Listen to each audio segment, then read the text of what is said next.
Nous allons parler du sujet des aides techniques, et notamment des aides techniques reconditionnées. La première fois que j'ai entendu parler, c'est par Claudie Culac, qui dirige la Compagnie des aidants. Et elle m'avait expliqué l'intérêt de reconditionner des aides techniques. Donc, on va voir ce que c'est qu'une aide technique, puis on va voir également ce système de reconditionner les aides techniques en économie circulaire avec quelqu'un qui connaît bien le sujet, Philippe Robin, qui est le directeur général d'Envie Autonomie. Bonjour. Bonjour. Peut-être vous présenter si vous souhaitez, puis présenter Envie Autonomie. Oui, très bien. Donc, Philippe Robin, je suis, c'est vrai, le directeur de la SIC Envie Autonomie, qui est une structure qui a été créée en 2019, qui a pour mission de développer un réseau d'entreprises d'insertion qui développe l'économie circulaire des aides techniques en France. Votre activité d'Envie Autonomie, c'est entre autres reconditionner les aides techniques. Peut-être expliquer, pour ceux qui ne connaissent pas, ce qu'est une aide technique et puis donner des exemples. Alors, on est dans le champ des aides techniques nécessaires à la compensation de la situation de handicap et de la perte d'autonomie, aides techniques qui sont liées à la mobilité, aux soins et à la toilette. Et si je suis très concret, je parle de fauteuil roulant manuel, de fauteuil roulant électrique, tout type de fauteuil, un verticalisateur, confort, mais aussi de chaises de douche, de ce qu'on appelle une chaise percée, un chariot de douche, un lit médicalisé, vous voyez, un lève-personne. Et l'activité, elle est simple à comprendre, hein. Il s'agit de récupérer ce matériel qui n'est plus utilisé chez les particuliers ou dans les établissements, type EHPAD ou établissement qui accueille une personne en situation de handicap. Après un tri, de rénover, de reconditionner, on dit maintenant de remettre en état d'usage une partie de ce matériel avec des procédures pour qu'il puisse être redistribué avec toutes les conformités garanties à des prix qui sont solidaires. D'accord. Qu'on comprenne bien, si votre activité n'existait pas, une aide technique, quel est le circuit, entre guillemets, de vie d'une aide technique? Alors, il y a sûrement plusieurs circuits, mais ce qu'il faut comprendre, c'est qu'une aide technique, une personne qui a besoin d'une aide technique va avoir une évaluation et une prescription par un prescripteur, par un professionnel. Cette aide technique, si elle est prise en charge, peut être prise en charge par le système de santé. Le système de santé, c'est la sécurité sociale. Parfois, ça ne suffit pas. Donc, il peut y avoir une mutuelle qui compense ou le département, dans le cadre des prestations APA ou PCH, hein, qui peut aussi compenser le prix. Mais parfois, il y a un gros reste à charge qui est possible, ou parfois, les techniques n'est pas prises en charge du tout par le système de santé. Toutes les techniques ne sont pas prises en charge. Celles qui sont prises en charge sont en fait tous les ans déclarées dans ce qu'on appelle la LPP, qui est la liste des produits ou prestations remboursables par la sécurité sociale. Et donc, la personne va acquérir cette technique, elle va l'utiliser un temps, et quand elle ne l'utilise plus, aujourd'hui, avant, en vie autonomie, il n'y avait aucune filière pour récupérer ce matériel. Alors, il faut comprendre que parfois, elle peut être usée, peut avoir servi pendant plusieurs années, elle est peut-être à jeter, c'est vrai. Donc, autant qu'elle parte dans des filières de recyclage propres, qui puissent la dépolluer, la recycler. Mais parfois, elle peut avoir servi très peu, ou même si elle a servi 2 ou 3 années, et il est très possible de la remettre en état pour permettre à une autre personne de pouvoir l'utiliser. Donc voilà, donc après, il faut comprendre aussi que certaines personnes aujourd'hui n'ont pas accès à la prise en charge sécurité sociale, soit par leur situation, soit parce que ce sont ce qu'on appelle les non-ayants droit. Vous savez qu'en France, aujourd'hui, l'INSEE parle de 4 à 5 millions de personnes qui n'ont même pas accès à la CMU, CMU-C. Mais c'est aussi parfois du matériel qui n'a aucune prise en charge, et donc des personnes sont en difficulté pour s'équiper. Et la mission d'Envie Autonomie, c'est vraiment d'apporter une offre complémentaire pour permettre à toutes ces personnes qui ont des difficultés à s'équiper, grâce à l'économie circulaire, de pouvoir avoir une offre qui soit toute garantie et qui soit en conformité de ce qu'on peut attendre et qui soit conforme à la mise sur le marché. Donc, avec Envie Autonomie, on a compris, enfin, j'ai compris comment vous récupériez les aides techniques. Comment, donc, après, vous les reconditionnez. Déjà, on verra comment ça se passe, mais après, comment est-ce que vous les recommercialisez ou les remettez, entre guillemets, sur le marché? Alors, Envie Autonomie, en fait, développe un réseau de magasins de distribution d'aide technique comme tous les distributeurs. Hein, si je nomme les plus importants comme Bastide ou Harmonie, Medical Service ou d'autres, hein.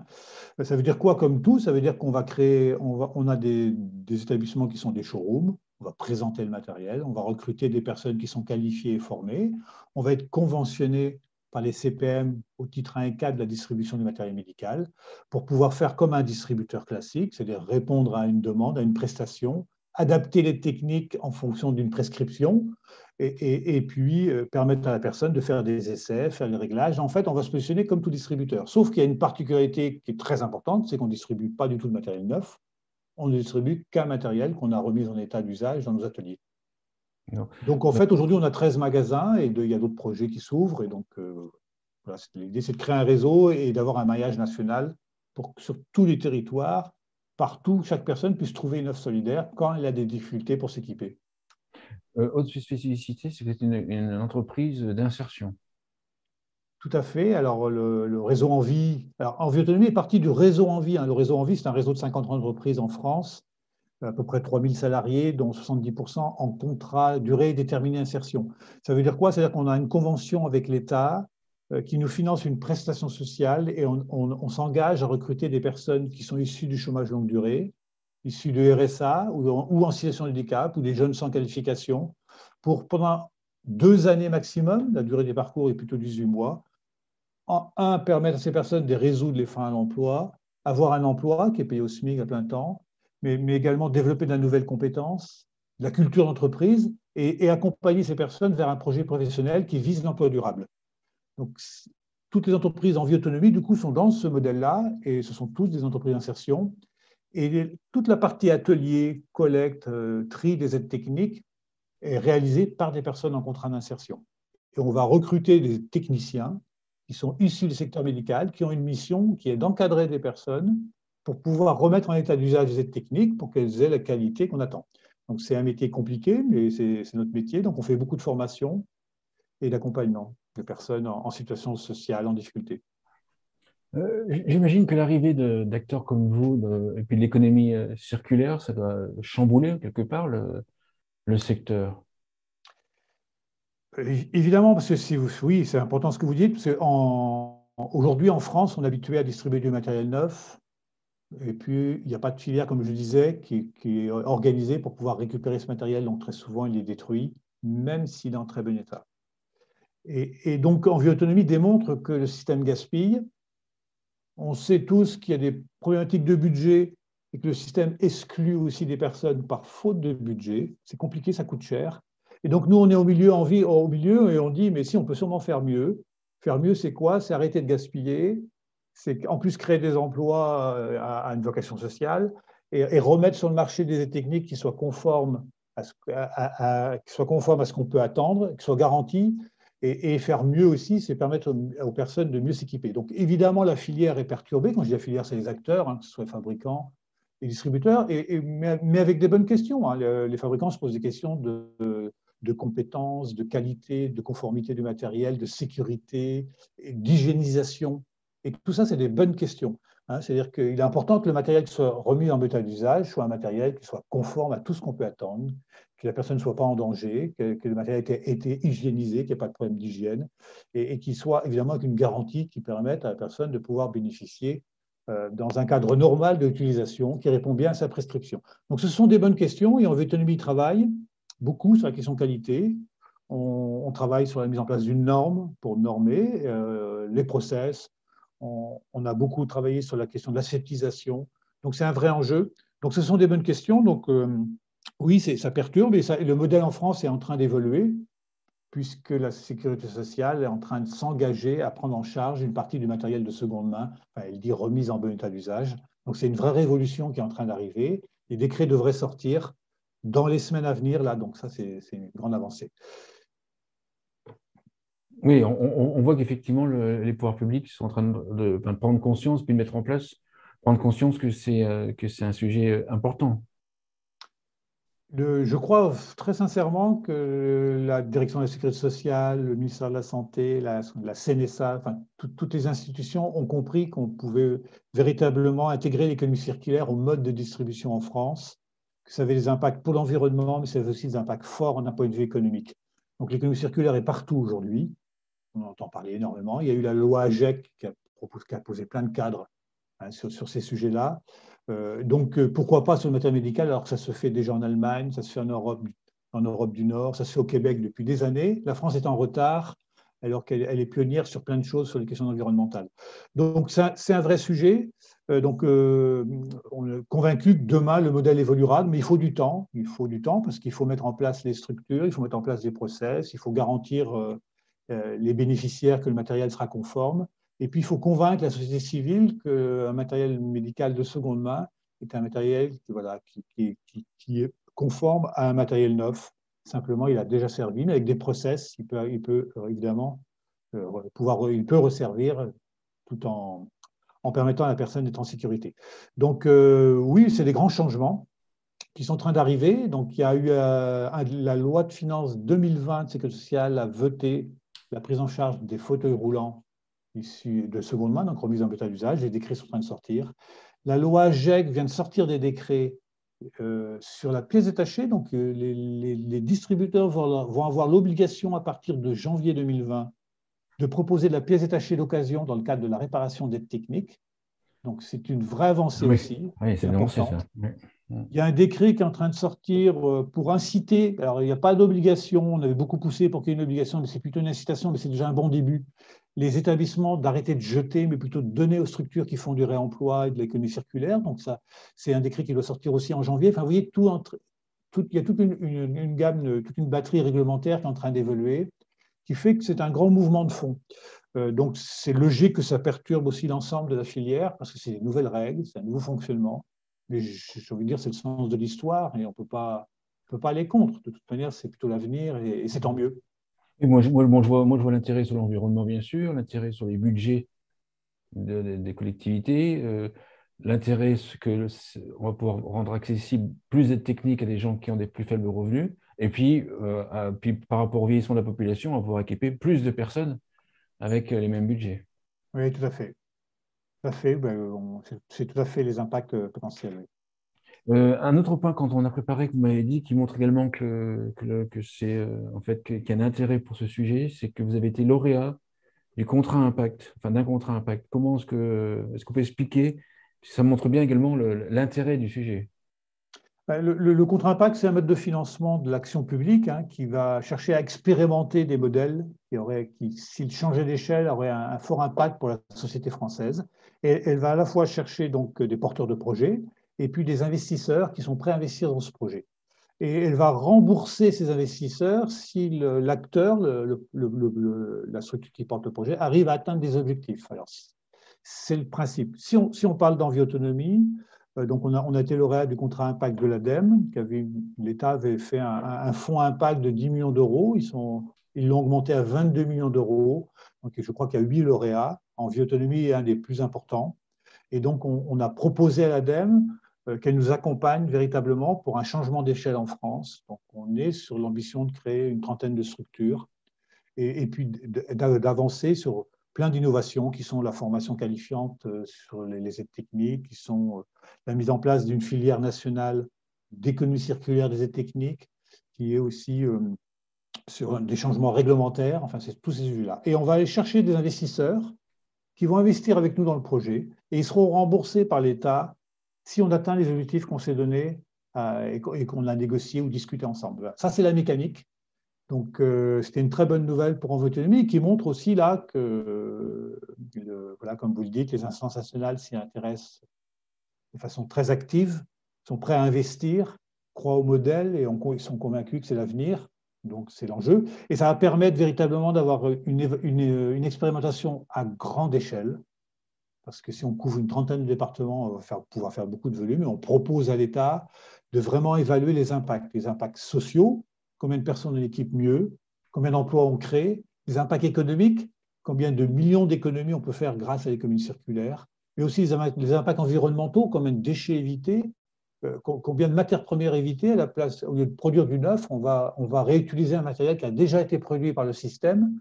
Et donc, tous ces impacts-là, on propose à l'État de travailler avec nous. Donc, on travaille avec un cabinet qui s'appelle Citizen, qui est un cabinet spécialisé sur la mesure d'impact, pour essayer vraiment d'apporter des billes et puis de faire évoluer le système en France et de faire ça, évoluer la société sur ce sujet. Dans 5 à 10 ans, vous voyez Envie-Autonomie comment? Alors, je ne sais pas ce que sera Envie-Autonomie, mais ce que je suis convaincu, c'est que l'économie circulaire sera inscrite dans le droit commun en France, dans le mode de distribution des aides techniques, Et j'espère que ça ira plus loin même que ce que la sécurité sociale prend en charge, c'est-à-dire qu'on ira même sur les autres aides techniques. Et voilà, donc j'espère qu'Envie Autonomie sera, voilà, qu'il y aura une offre solidaire sur tous les départements. On estime qu'il faut un établissement par département. C'est l'échelle départementale correspond bien au système en France et aux acteurs territoriaux et aux personnes. C'est au-delà de 50, 60 km, c'est compliqué. Ce ne sera peut-être pas que Envie Autonomie, ce sera tant mieux. J'espère qu'il y aura d'autres acteurs qui vont s'y intéresser. On sait aujourd'hui que des acteurs de la filière s'intéressent à l'économie circulaire et c'est tant mieux parce que c'est pour le bien commun. Voilà, donc, et donc demain, voilà, Envie Autonomie sera sûrement un des acteurs importants et principaux qui portera toujours voilà, cette mission qui est avant tout voilà, de permettre à plus de personnes de s'équiper. On n'est pas au bout parce que l'idée, ce n'est pas que de faire des économies, c'est de faire des économies pour faire mieux. Et c'est quoi faire mieux aujourd'hui? On sait que c'est mieux équiper, c'est mieux prendre en charge, c'est réintégrer des personnes qui sont exclues aujourd'hui. Et si on regarde en France les courbes de vieillissement de la population, les courbes sont exponentielles dans les 20-30 ans à venir. Il faut trouver des solutions. Alors, l'économie circulaire n'est pas la solution à tout, mais elle peut apporter une pierre à l'édifice et permettre de redonner un peu de ressources au système qui aujourd'hui est déjà à bout de souffle. Donc, il y a des vrais enjeux nationaux très, très importants. Là, vous avez dit que l'autre enjeu, c'était que d'autres aides techniques soient concernées. Est-ce que vous pouvez expliquer qu'est-ce qui est concerné à l'heure actuelle et qu'est-ce que vous voudriez voir concerné dans les prochaines années?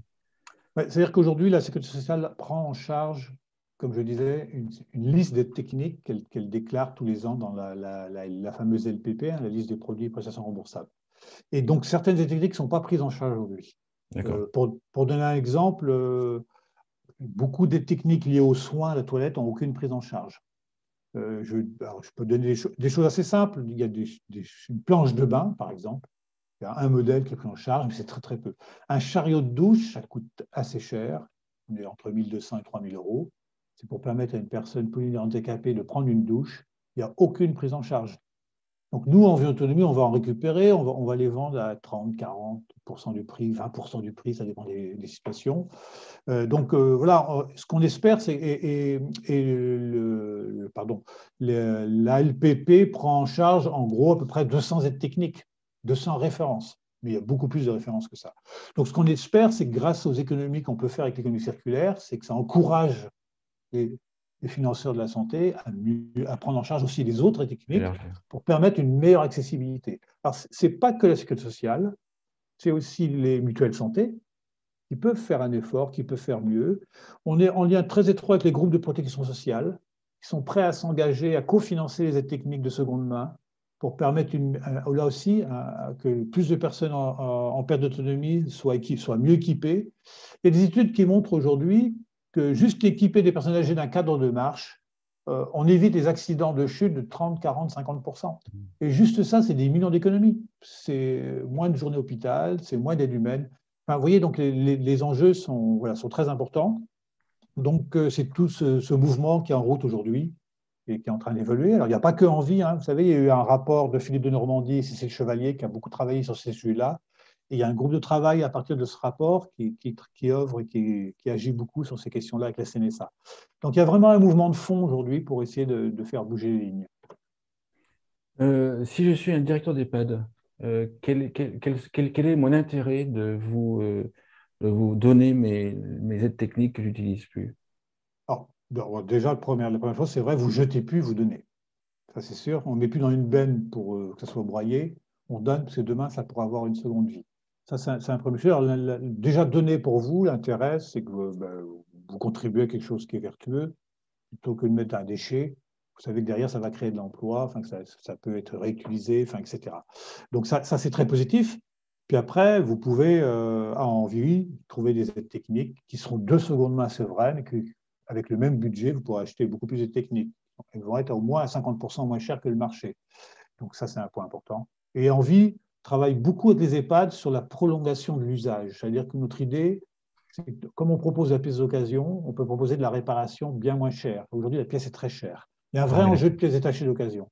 Donc on propose aux établissements d'EHPAD, avant de jeter, ou même avant d'acheter une technique, que ce soit en vie ou en œuvre, posez-vous à faire durer l'usage et utiliser un peu plus longtemps. Et donc, on propose de la maintenance préventive et curative en essayant de mettre de la pièce d'occasion, et ce qui permet évidemment au lieu de jeter, de racheter, de prolonger l'usage. Et ça, c'est la meilleure économie circulaire. C'est de ne pas créer le déchet. Mais bon, voilà, ça, c'est un sujet. Donc voilà, on travaille donc beaucoup, c'est vrai, avec les EHPAD. Ils ont, déjà, sur la question du don, c'est vrai, ça a beaucoup de sens. Oui. En fait, vous chamboulez pas mal le sujet, je trouve, hein. Votre activité, et puis ce sujet-là change pas mal. Par exemple, pour les EHPAD, on voit tout de suite que les EHPAD qui ont besoin de réduire les coûts, enfin, beaucoup disent Alors, avoir réduit les coûts. vous avez raison, c'est un sujet. Et puis, moi, je dis toujours, l'économie circulaire ne remplacera pas le modèle, ne remplacera pas le système, ce n'est pas l'ambition. Hein, ce n'est pas du tout l'ambition. D'ailleurs, il n'y a pas d'économie circulaire s'il n'y a pas de marché de neuf. À un moment, si Bien on... sûr, il faut qu'il y ait la source. Exactement. Il faut qu'il y Et ait la source. donc c'est vraiment complémentaire. Et si on voit le rapport aux EHPAD, en vie autonomie n'est pas en capacité d'équiper un EHPAD aujourd'hui.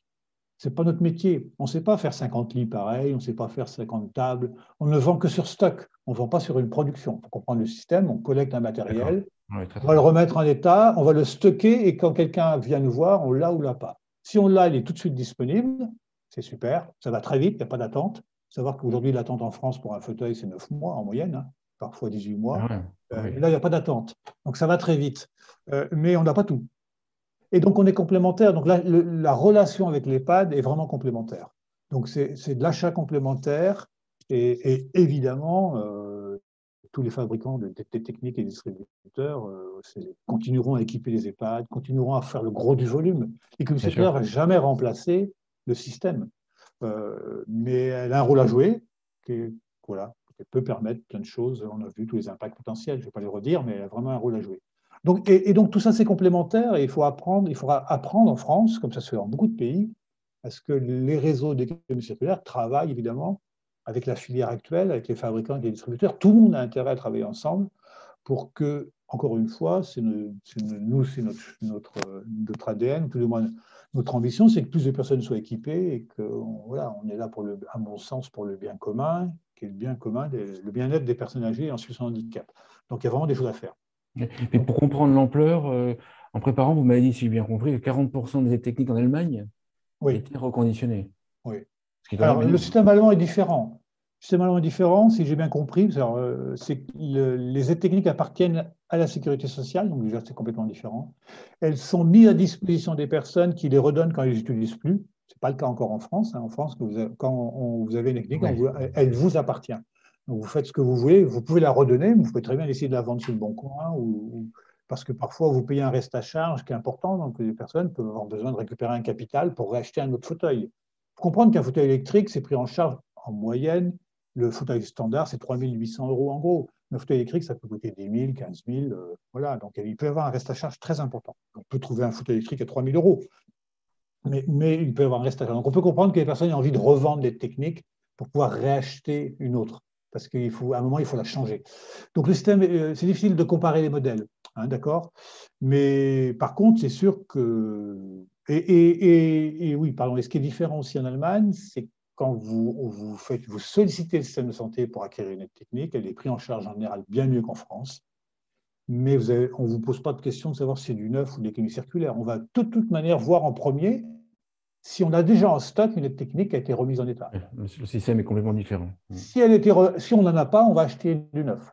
Mais en un, c'est la remise en état. En France, on est très très loin de ça.